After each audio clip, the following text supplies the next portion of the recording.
नमस्कार दोस्तों। एक सब्जी वाला हर रोज़ हमारे घर सब्जी देने आता था। वो मुझे रोज़ाना मूली देता और कहता, ये खाने से आपके यहाँ बच्चा पैदा होगा। शादी को 15 साल हो चुके थे, लेकिन औलाद ना थी क्योंकि पति नामर्द था, ऐसा लोगों का कहना था।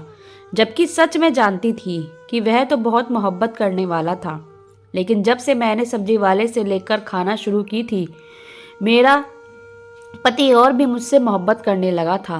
बस इसकी एक ही आदत अजीब थी कि वह रोज़ रात को मेरी आंखों पर पट्टी बांध देता था। मुझे ये सब कुछ काफ़ी अजीब लगता था, लेकिन इसने मुझे कसम देकर कुछ भी पूछने से मना किया था। मैं पति से बहुत मोहब्बत करती थी, इसलिए मैंने इसके आगे एक सवाल ना किया। दिन भर घर से बाहर रहता और जब रात को कमरे में आता तो मेरी आंखों पर पट्टी बांध देता। मुझे काफ़ी हैरत होती थी, लेकिन मैं खामोश हो जाती क्योंकि पति ने कसम दी हुई थी और मैं पति की बात को टाल नहीं सकती थी। मुझे स्कूल के बाद से ही पति और ससुराल वालों की इज्जत और घर के कामों के बारे में ना सिर्फ बताया गया था, बल्कि सिखाया भी गया था। इसलिए मैं सबकी इज्जत करती थी। लेकिन 15 साल गुजरने के बाद भी जब औलाद ना हुई तो सास मुझे अजीब नज़रों से देखने लगी थी। मुझे सास से डर लगता था, अगर वो मुझे बांझ होने का ताना देती तो मेरी क्या इज्जत रह जाती। इसलिए मैं सास से दबकर चलती थी। लेकिन जब से सब्जी वाले ने सब्जी देनी शुरू की थी, वो हमेशा मुझसे पूछता था कि औलाद क्यों नहीं होती। तो मैं कहती शायद रब की मर्जी नहीं है, और वह वाकई ये सब रब के हाथ में होता है। इस दिन सब्जी वाले ने मुझे कोने में ले जाकर कहा, आपको पता नहीं है, आप पर ज़रूर कोई साया होगा। अक्सर शादीशुदा औरतों पर शादी के बाद ऐसा साया हो जाता है जिसकी वजह से उनको औलाद नहीं हो पाती।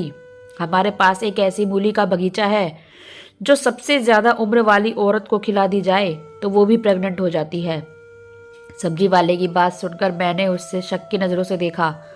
ये कैसा मूली का बगीचा है? भला मूली खाने से मैं कैसे प्रेग्नेंट हो जाती? मैंने उसकी बातों पर ज़रा भी यकीन न किया था। मैं 8वीं क्लास में पढ़ी लिखी थी और उसकी बातों में नहीं आने वाली थी। तुमने क्या मुझे पागल समझा हुआ है जो मैं तुम्हारी बात पर यकीन करूंगी? अगर मेरी सास को सबका पता चल गया तो वो मुझे तलाक दिलवाने में ज़रा भी देर ना करेगी। पहले ही वो इतनी बुरी नज़रों से मुझे घूरने लगी है, जैसे बच्चा पैदा करना मेरे हाथ में हो। मैं ऐसा कभी नहीं करूंगी। मैंने इसे मुंह पर साफ मना कर दिया था, लेकिन वो मेरे मना करने के बावजूद भी मुझे कहता रहा, अरे डर क्यों रही हो? और आपको पता है कि आपकी सास भी इसलिए मुंह बनाती है क्योंकि उन्हें पोता चाहिए। अगर एक बार प्रेग्नेंट हो गई तो आपके गुण गाएगी। सारा सारा दिन देख लेना, और पहली बात आपको सास को या किसी और को बताने की क्या ज़रूरत है? जब मैं नहीं बताऊंगा तो आप ही नहीं बताओगी तो कैसे पता चलेगा? आप फालतू में इतना सोच रही हो, एक बार घर के तो देखो। सब्जी वाले ने मुझे सच का आईना दिखाते लालच दिखा दिया था और मैंने सोचने का वक्त मांगा था। मुझे आज सोचने का वक्त दो, ये कहते मैंने अपने कमरे का रुख किया। जब मैंने सोचने का वक्त लिया तो यूँ लगा जैसे वो सब्जी वाला बड़ा बेचैन हो। बस कैसे भी मैं हाँ कर दूँ। न जाने मेरे यहाँ खाने के पीछे इसका क्या मकसद था, लेकिन इसकी बात में दम था। मैं कोई गलत काम करने तो नहीं जा रही थी, बस औलाद के लिए मूली ही खानी थी। जहाँ इतने टोटके कर लिए थे वहाँ एक और सही। और अगले दिन मैंने इसे हामी जवाब दे दिया था, जिसे सुनते ही उसके चेहरे पर एकदम से अजीब मुस्कुराहट छा गई थी, जिसे मैंने नोट नहीं किया था। मैं मान गई थी क्योंकि मुझे भी अब चाहिए था। मैं ना चाहने के बावजूद उन सब बातों पर यकीन करने के लिए हामी भर चुकी थी और अब सब पर चुपकर मूली खाने लगी थी। जैसे ही सब्जी वाला सब्जी देने आता तो आगे पीछे देखता। जब कोई नज़र न दे था तो जल्दी से मेरे आगे मूली कर देता, जिसे मैं कमरे में छुपा कर ले जाती। और जब से मैंने सब्जी वाले से मूली लेकर खानी शुरू की थी, मुझे खुद में एक अजीब सी ताकत महसूस होने लगी थी। मुझे अपने जिस्म में होने वाले बदलाव का एहसास होने लगा था। अब मुझे यूँ लगता जैसे सास मुझ पर नज़र रख रही हो। इस रोज़ जब सब्जी वाला मुझे मूली दे रहा था तो मैं अभी मुड़ ही रही थी कि मेरी सास मेरे बिल्कुल पीछे खड़ी मुझे ही घूर के देख रही थी। इसे देखकर मुझे तो डर के मारे पसीने छूट गए थे। जब उसने अपने दुपट्टे के पल्लू से मेरे होठों के पास से कुछ साफ किया था। बहू, अगर मूली इतनी ही पसंद है तो अंदर जाकर खा लेती। भूखों की तरह यह खाने की क्या ज़रूरत थी? तुम्हारी माँ ने तुम्हारी ऐसी परवरिश की है क्या? अब मेरा मुंह क्या देख रही हो? जाओ जाकर जल्दी सब्जी बनाओ, मेरी सास ने गुस्से से कहा था। मैंने जल्दी से सास से माफ़ी मांगी थी और सब्जी बनाने किचन में चली गई थी। लेकिन सास की बातों पर कुछ देर के लिए मेरा रंग सफ़ेद पड़ गया था, जिसकी वजह से पक्का सास को सब दाल में कुछ काला लग रहा होगा। मैंने सोच लिया था आज के बाद अगर कभी ऐसा हुआ तो अपने चेहरे के अंदाज बिल्कुल नॉर्मल रखने होंगे और बिल्कुल भी खिलाना नहीं है। आजकल मेरा पति भी मुझे बहुत वक्त दे रहा था, जिसकी वजह से मैं काफ़ी खुश रहने लगी थी। लेकिन आंखों पर पट्टी होने की वजह से मैं जल्द ही नींद की वादियों में उतर जाती थी। मैं भाग भाग कर सास के काम करने लगी थी। इस दौरान एक बहुत ही अजीब हरकत हुई थी। सास ने सब्जी वाले को हमारे घर के पीछे वाले क्वार्टर में रहने के लिए इजाज़त दे दी थी। अब वो रोज़ सुबह सवेरे के वक्त जाता और ताज़ा सब्जी लेकर आ जाता था। मुझे सास की हरकत कुछ अजीब ही लगी थी, लेकिन वो लोग इस गांव के अमीर लोग थे, उनकी अपनी हवेली थी, इसलिए कभी कभी अगर खुश होते तो यूं ही गरीबों पर मेहरबान हो ही जाते थे। इसलिए मैंने ज़्यादा देर इस बात को अपने दिमाग पर सवार नहीं किया था। लेकिन मुझे अब यह लगने लगा था जैसे मेरी सास मुझ पर नज़र रखे हुए है। मैं जहाँ जाती थी सास पता नहीं कैसे उस जगह पहुँच जाती थी। और अब सास का सब्जी वाले के घर में बना देना, ये सब सोचकर तो मेरे सर में दर्द शुरू हो जाता था, लेकिन कोई भी सिरा हाथ नहीं आ रहा था। मुझे अजीब सी बेचैनी और दिल में अजीब अजीब ख्यालात आने लगे थे। अब तो यह महसूस होने लगा था जैसे वो सब्जी वाला मुझे घूर घूर कर देखता हो, लेकिन मैं उन सबको अपना वहम ही समझती रही। खाते हुए मुझे 1 महीना हो चुका था जब मेरी अचानक से तबीयत बिगड़ी थी, और जो बात मुझे पता चली थी मुझे अपने कानों पर यकीन आया। मैंने अपने रब का शुक्रिया अदा किया था और अकेले में सब्जी वाले को बुलाकर इसके पैसे भी दिए और इसका भी शुक्रिया अदा किया। और मुझे खुश देखकर सब्जी वाला अजीब सी हंसी हंसा था और बोला था मुझे पैसे नहीं बल्कि कुछ और चाहिए। इस वक्त मुझे इतनी खुशी थी कि मैंने जल्दी से हामी भर ली थी। तुम जो भी कहोगे सब मिलेगा, बताओ क्या चाहिए तुम्हें? मैंने जब पूछा तो वह अजीब तरीके से हंसने लगा था। कहने लगा यह सब मेरी वजह से ही तो हुआ है, इसलिए मैं कीमत में भी अच्छी खासी वसूल करूँगा। लेकिन अभी आप मुझे वो नहीं दे सकती जो मैं चाहता हूँ। इंतज़ार करें, मैं खुद बता दूंगा। और हाँ, एक बात याद रखना, जो मूली मैं रोज़ाना देता हूँ अब इसमें नागा करने का सोचना भी नहीं। अपने बच्चे से हाथ धो बैठोगी? मैं इससे ज़्यादा कुछ नहीं बता सकता। वो अपने लंबों पर एक अजीब धुन जाता हुआ चला गया था, लेकिन मेरी खुशी में भी भंग डाल गया था। अब तो मैं गलती से भी मूली खाने में नागा नहीं कर सकती थी, क्योंकि मुझे इतने सालों बाद ये खुशी नसीब हुई थी। खुशी के मारे मेरी सास तो सबको मिठाई बांट रही थी, गरीबों को सदके दे रही थी, हवेली को फूलों से सजाया गया था, पूरे गांव की दावत रखी गई थी। मेरी सास बहुत सी अच्छी थी। मुझे सब देखकर रोना आ गया था। शायद प्रेग्नेंट होने की वजह से मेरे जिस्म में बदलाव आ रहे थे, जिसकी वजह से मैं कभी रोने लगती तो कभी हंसती तो कभी बिना वजह गुस्सा करने लगती थी। इस दौरान सास मेरा बहुत अच्छे से ख्याल रख रही थी। मेरे लिए नौकरानी का इंतजाम भी किया गया था। एकदम से मेरी कदर बढ़ चुकी थी। इस सब्जी वाले ने सही कहा था, मेरे प्रेग्नेंट होने का सुनकर सब कुछ सही हो जाएगा। और वाकई सब सही हो गया था। सास तो सही हो गई थी, लेकिन अब रोज़ मुझे मूली खानी पड़ती और सब्जी वाले की कोई ना कोई शर्त होती थी। एक दिन तो उसने मुझे 1 घंटा अपने पाँव दबाने को कह दिया था। अब मैं ये सब करते हुए काफ़ी परेशान रहने लगी थी। अगर सास को मेरे पति का पता चल जाता तो मेरी कितनी बदनामी होती। सब लोगों के दिल में ख्याल भी आ सकता था कि मेरा बच्चा ही नाजायज़ है। नहीं, मैं ये सब नहीं होने दे सकती थी। मैंने सोच लिया था अब कुछ ना कुछ तो करना ही पड़ेगा, वरना तो मैं बुरी तरह फंस सकती हूँ। मैंने सोच लिया था कि अब मैं मूली नहीं खाऊंगी। फिर सब्जी वाला फरमाइशें कैसे करेगा? अगले दिन सब्जी वाला मुझसे कपड़े धोने को कहने लगा। मैंने मूली खाने से मना कर दिया। सब्जी वाला कहने लगा नुकसान तो 12 ही होगा, मैं बता रहा हूँ। अभी तो मैंने सिर्फ अपने कपड़े धोने को कहा है, लेकिन अगर शाम में तुम खुद चलकर आई तो मैं तुम्हें मेरे लिए खाना अपने हाथों से ना सिर्फ बनाना पड़ेगा बल्कि मुझे खिलाना भी पड़ेगा।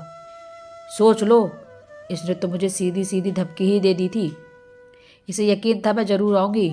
लानत है तुम पर और तुम्हारी शर्त पर। शर्म नहीं आती तुम्हें? मैं एक शादीशुदा औरत हूँ और अब तो प्रेग्नेंट भी हूँ। मैंने गुस्से से कहा था। तो क्या हुआ? प्रेग्नेंट भी हो तो मेरी वजह से हुई हो ना। अगर मैं इसकी कुछ कीमत वसूल कर रहा हूँ तो इतना परेशान क्यों हो रही हो? मैंने तुमसे रात गुजारने का तो नहीं कहा ना। मैंने गुस्से में कहा तुमने जो करना है कर लो, मैं नहीं खाऊंगी मूली। मैंने गुस्से से इसे कहा और कमरे में चली गई। ठीक 1 घंटे बाद मुझे अपनी कमर और पेट में बहुत दर्द महसूस हुआ था।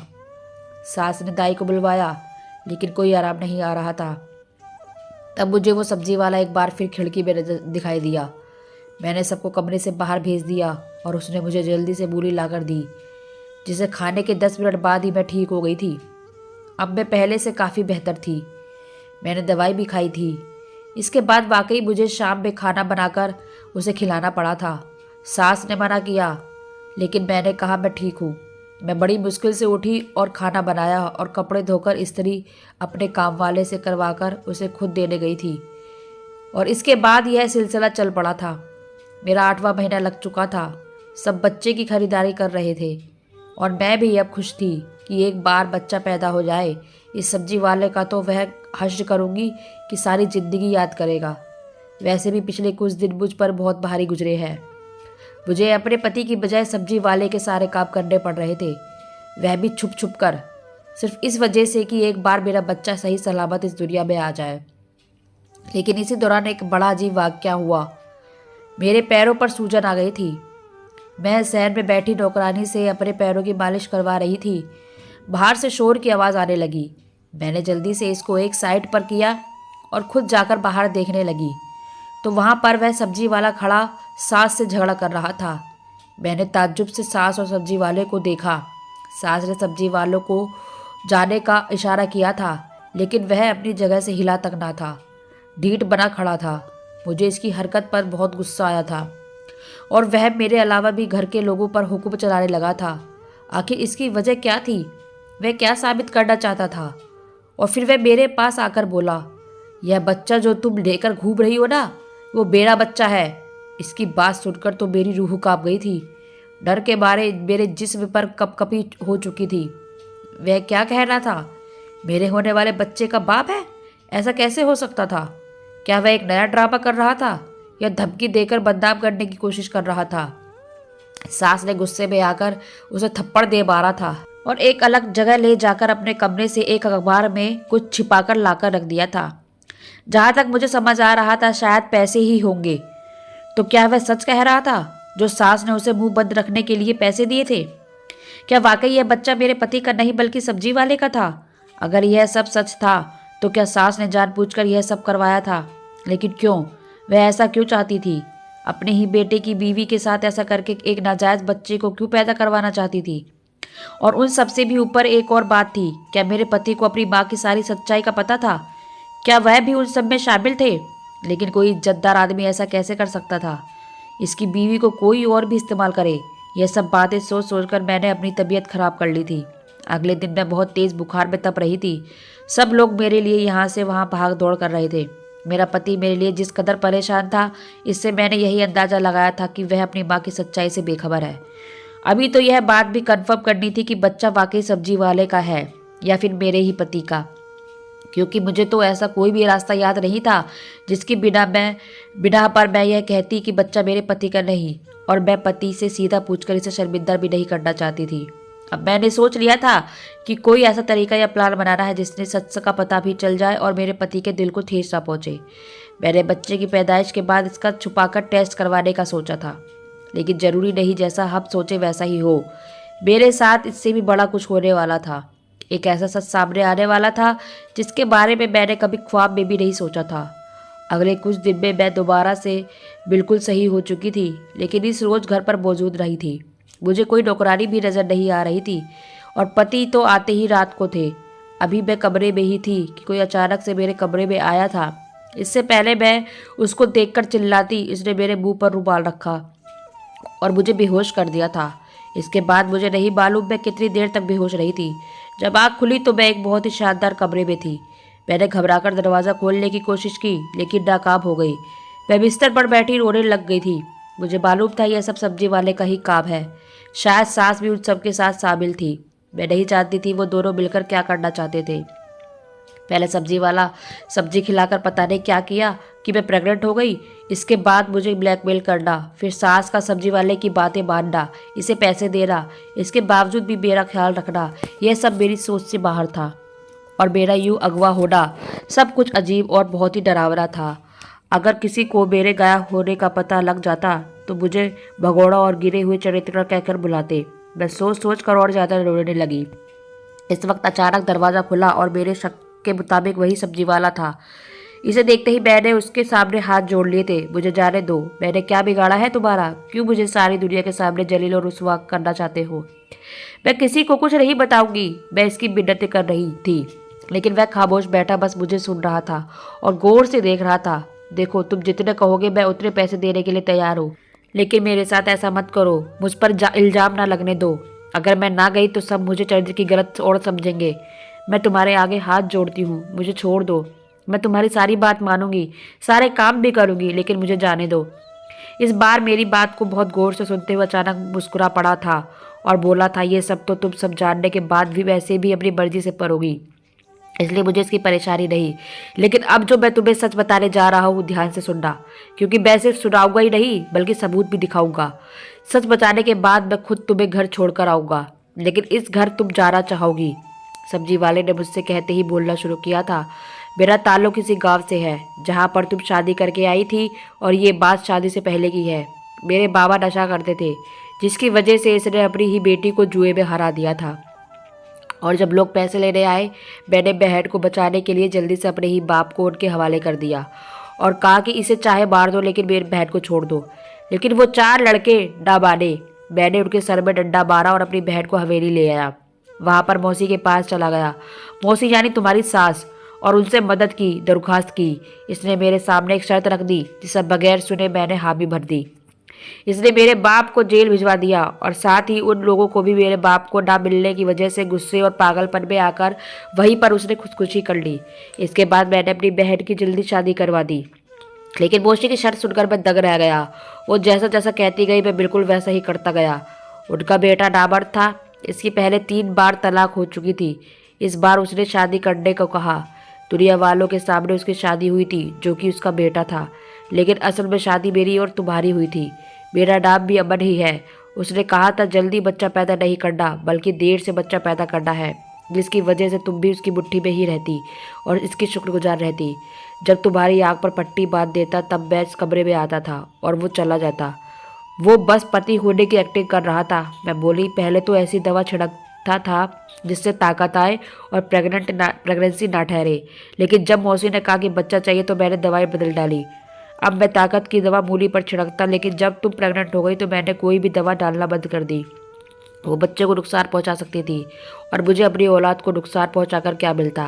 इस दिन जब तुमने मूली खाने से मना किया था तो मैं डर गया था कि मेरा राज खुल जाएगा, इसलिए कुछ भी बोल दिया। लेकिन तुम्हें जब तकलीफ हुई तो पता चला शुरू में बच्चे में ऐसा हो जाता है, और जब तुम मेरे काम करती हो तो मुझे बहुत खुशी होती थी। दिल करता था मैं अपने बच्चे को महसूस करूं, लेकिन मैं ऐसा नहीं कर सकता था, इसलिए वो सब नाटक किया। मैंने मौसी से कहा, अब और नाटक नहीं कर सकता, मेरा बच्चा होने वाला है। मैं अपनी बीवी को सच बताना चाहता हूँ, क्योंकि तुम मुझसे नफरत करने लगी थी, जो मैं बर्दाश्त नहीं कर पा रहा था। लेकिन इसने पैसे दिखाकर मुझे धमकी दी थी, अगर मैंने ऐसा किया तो वो तुम्हारा बच्चा गिरवा देगी और बच्चा मार देगी। मैं डर गया था इसलिए चला गया था, लेकिन अब तुम्हें वहाँ छोड़ना खतरे से खाली नहीं था, इसलिए मैंने तुम्हें अगवा कर लिया। मौसी कुछ नहीं कर सकती, वो जानती है तुम्हें मैं लेकर गया हूँ और उसे तुम्हारी फिक्र भी नहीं। वो तो बस बच्चा दिखाकर सबको ये साबित करना चाहती है कि उसके बेटे में कोई खोट नहीं है।